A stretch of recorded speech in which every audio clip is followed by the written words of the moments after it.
কিছু কিছু নাম শুধু শব্দ নয়, যেন এক একটি কবিতা।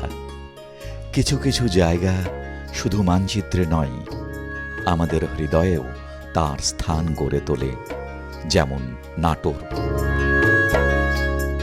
বাংলাদেশের এক ছোট্ট জনপদ, যার মাটি, বাতাস আর আলোয় মিশে আছে এক মিষ্টির গল্প। এ যেন শুধু একটি খাবার নয়, শত শত বছরের ভালোবাসা, কারিগরের স্বপ্ন আর ইতিহাসের এক সুস্বাদু দলিল।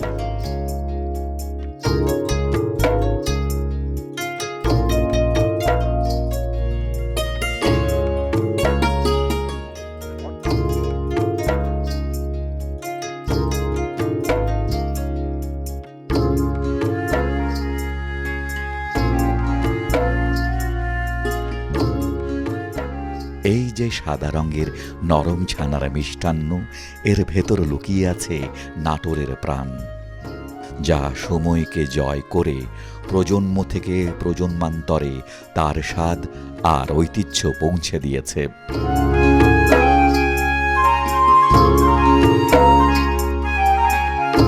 কিন্তু এই মিষ্টির জন্ম লগ্নে কি ছিল, কেমন ছিল তার শুরুটা?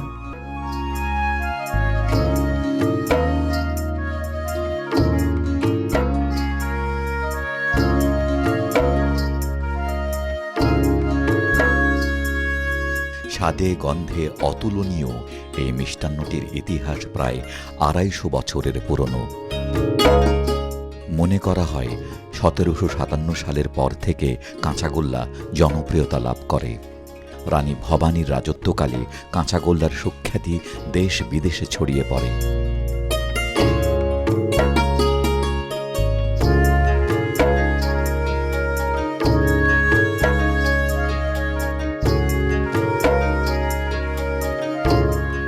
সেই সময় জমিদারদের মিষ্টিমুখ করার জন্য নাটোরের কাঁচাগোল্লা ব্যবহৃত হতো।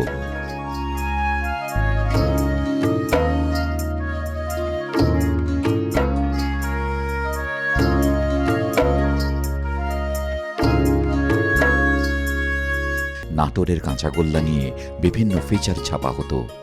কাঁচাগোল্লার স্বাদ, রসগোল্লা, পান্তুয়া, এমনকি সন্দেশের স্বাদকেও হার মানায়।